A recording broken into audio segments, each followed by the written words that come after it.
find me on virginiacopblock.org. My personal website is whoisnatecox.com. And a lot of the organizing that's been going on with the End the Fed protests and stuff like that, it can be found on a Facebook page recently created called facebook.com/Virginians for Liberty. Here's Josh. Thank you, Nathan.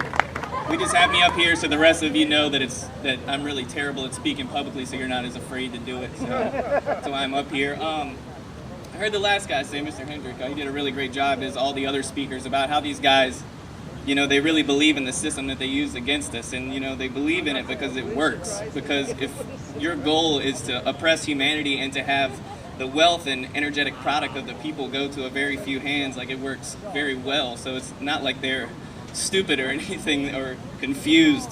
They just know exactly what they're doing, very refined techniques. And it's really good to see, even if it's only this many people come to face this issue, because it doesn't take a whole lot of people to actually make something change. Just a few people relaying information and being willing to, you know, actually address the issue at hand and get everybody motivated, especially once we see more atrocities happen. It seems small now, but I think more and more people will become upset and given their day-to-day life and day-to-day having to struggle to make just enough money to get by, while there's enough money, resources, and area for everyone. And I don't know exactly how this, you know, is going to end. I heard the last guy also say that the system does work, and I believe that in a lot of ways that it can, but is it too corrupt from its core to, you know, to actually work from within it to change it? Or maybe it's just a stepping stone in seeing how to reconstruct this system. You know, is working from within it, but maybe in the end is a complete dismantling of the system. And that's it for me today. Who's next?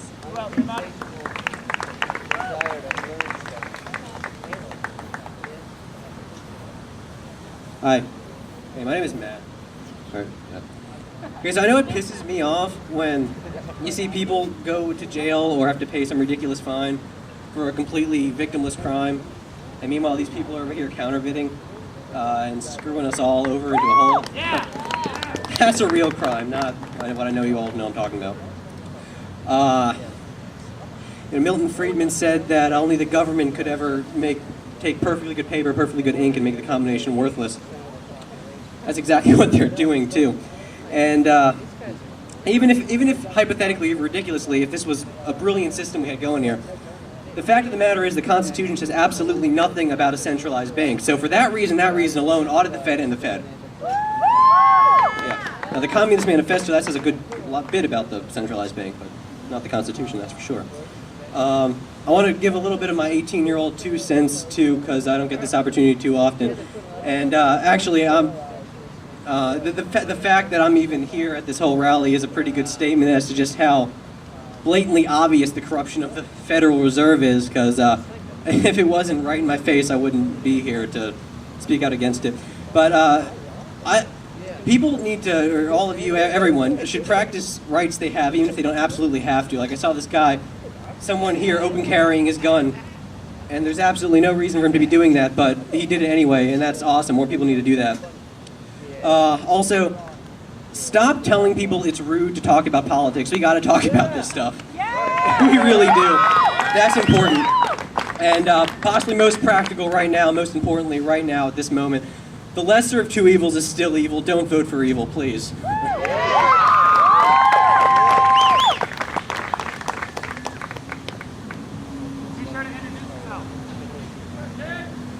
Hi, my name is Chadwick Myers, and if any of you have people you talk to in your daily lives, you try to talk to them about the Federal Reserve, and to them it seems like an abstract concept, here's something you might be able to reach them with. It's a term in economics known as financial repression. The term is financial repression, and it just sounds sinister on its face. But what is financial repression? Financial repression is an economic condition when the rate of inflation is greater than the rate paid on interest. I went to my bank yesterday and asked them, what interest rate are you paying on savings accounts? It's 0.01%. It says here if you deposit $1,000 in their bank for 1 year, you will make 10 cents. All right. Now, in the period of 1 year, has anyone experienced a greater than 10% increase in their cost of living. So, under this condition, with the Federal Reserve devaluing the dollar at a rate greater than what you make in interest on a savings account, that is robbing from your savings.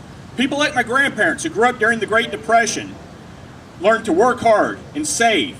They were afraid of the stock market, afraid to take risks, so they put their money in the bank, put in a savings account where they felt confident, where they could earn interest. But now you have the Federal Reserve stealing from the savers, people that save their whole lives, to prop up bankers. This isn't some abstract concept. It's a principle of a banking system that is stealing from hardworking people that have saved their whole lives to support their buddies. Sounds like some kind of organized crime racket to me. So the people you meet, this is the way you can explain it to them. Explain to them that their savings is being devalued. They might still say $1,000 or $1,000.10 on their banking account, but what is it purchased now? The purchasing power is being destroyed by the Federal Reserve. Thank you. All right, who's next? We got about 10 minutes left of electricity time. Let's go back a couple years with the Floyd Bay campaign, the most successful independent candidate to run in the House election in Virginia. 2%. Floyd was a little concerned. Gee, just 2% of the voters in the 7th District voted for me. Well, guess what? Once you added up all the third-party candidates in the state of Virginia, 24% of Virginia voted for third-party candidates. Now, was that impressive or what? 24%. That was 2 years ago. Guess how many more people have already joined the ranks that we don't even know about? I look around here, we got a small crowd. But you know what? I got a lot of familiar faces in my eyeballs right now. I've seen some of these people all the way back to 2005. The Continental Army was a minority. Don't ever forget that. We were a minority. We fought against the majority to bring independence to this continent. So just because the numbers are small, don't get discouraged. We're potent. We're very potent. And that 24% vote 2 years ago proves it. Freedom for everyone!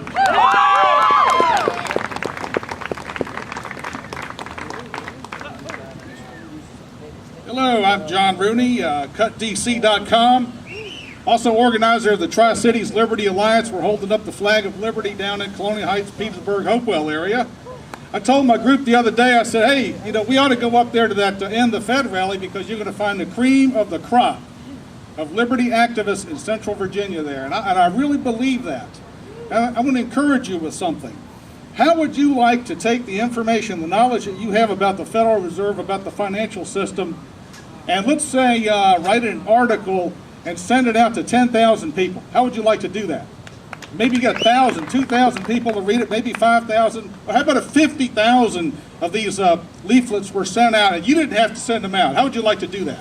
I mean, you've got all this knowledge, all this information, and we're preaching to the choir in a sense. Write letters to the editor. Because most people aren't getting it. They're just getting the stuff, you know, that mainstream media is feeding them, right? Rush Limbaugh. Is Rush telling them about this? Is Glenn Beck telling them about it? Probably not. But you know it. You know, I had this hunch about 3 or 4 years ago, hey, if I just sent a letter to the editor, they'd probably print it. Well, you know, they started printing them down in Petersburg. The Progress Index prints almost all of them. Even 9/11 truth letters, they print the stuff. And now people are waiting for my letters to say, hey, John Rooney, you haven't written a letter in a while. So you'd be surprised. How many of you could write? Raise your hand. Look at that. Look at all these potential letters going out to hundreds of thousands of people. Woo! How many of you can write a letter in the next 2 weeks and send it to a newspaper about the Federal Reserve? Raise your hand. Woo! I'm telling you, oh, that's powerful. Please do it. Please do it. I'm going to do it too. Also, you know, we're all parts of different groups. Now, if we all join together, we really can be powerful. What if we had an anti-TSA rally along the airport area. Williamsburg Road's lining up all these signs and everything, get the media there. Suppose we had 50 people out there protesting the groping and the X-rated scanners. It's about time we did it, right? Yeah. God bless you guys.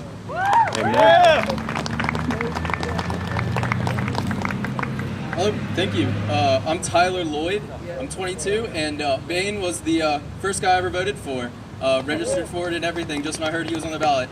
I'm wearing a Channel 12 hat right now. I don't work for them, but I am on your side. And it's kind of ironic that I saw a Channel 6 guy around here. He left. But I don't think, this will really be a big story. When it is a big story, it's a big criminal enterprise that's taken over the world. And I think we shouldn't stand for it. I'm really happy to be here today. I don't know if you guys saw me earlier. I've been passing out stickers that say, "In the Fed." I'm an info warrior. If you guys know who Alex Jones is, what's up? And I'm really excited. This has been a good day for me. I remember seeing Bain on TV, and they gave him a 5-second clip, and it said, "We need to end career politicians." And I'm right there with you, man. Thank you.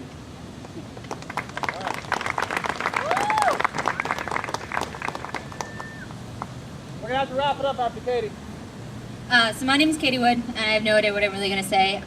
This is going to be probably more of a rant, but I'm just really fucking fed up. I'm just tired of what's going on in the world, and we don't have to live in this world. It does not have to be this way, and it all starts by doing this, by change, by being out here and being active. This is not the world we have to settle for. We deserve better than this. We deserve better than being oppressed, than being slaves, than being economic slaves to money that means nothing. And it will only stop when we stop caring about it, when we stop going into work, when we stop caring about buying materials, when we stop actively participating in their system, because we don't have to, because we are the people, we have the power, and I say to them that I am iron-jawed and I'm not fucking going anywhere. All right, we're going to go ahead and wrap up the event. I just got a few final closing remarks. If you borrowed a sign that I brought about a half a dozen or a dozen extra signs. If you borrowed one of mine, just do me a favor and throw it in the grass right here. Again, I appreciate everybody coming out. Let's give a round of applause to each and every one of you for coming out today. I really appreciate all the speakers and everybody with what y'all had to say. Just keep in mind, we might not be able to end the Federal Reserve today or tomorrow, but we can always undermine it. We can always undermine it by operating on the black and gray markets. We can always undermine the Federal Reserve by using alternate currencies, because we already know that fiat money is practically worthless. And whether it's mountain hours, a new currency out in Colorado, or Bitcoin, or whether you make up your own currency and try to get some of the local businesses here to try to use it, think of ways that we can not only undermine our government, but undermine the Federal Reserve. Thanks again for coming out. My name is Nathan Cox. Thanks again. And I want to let everybody know you're all invited to come to the Patrick Henry Supper Club at Willie Mayo's. And on the 2nd of October, I'll be giving a lecture about the new fundamental breakthrough of nuclear physics, which will allow everybody to make do-it-yourself cheap energy forevermore with no guilt or no global warming. This is a major breakthrough in physics, and I want to brief everybody here on that. Please attend that. It's free of charge. You pay for your meal if you eat. It's at 6 p.m. on the 2nd of October. We'll be going to detail how you can build your own nuclear fusion reactor and cut those guys out of the picture. Yeah.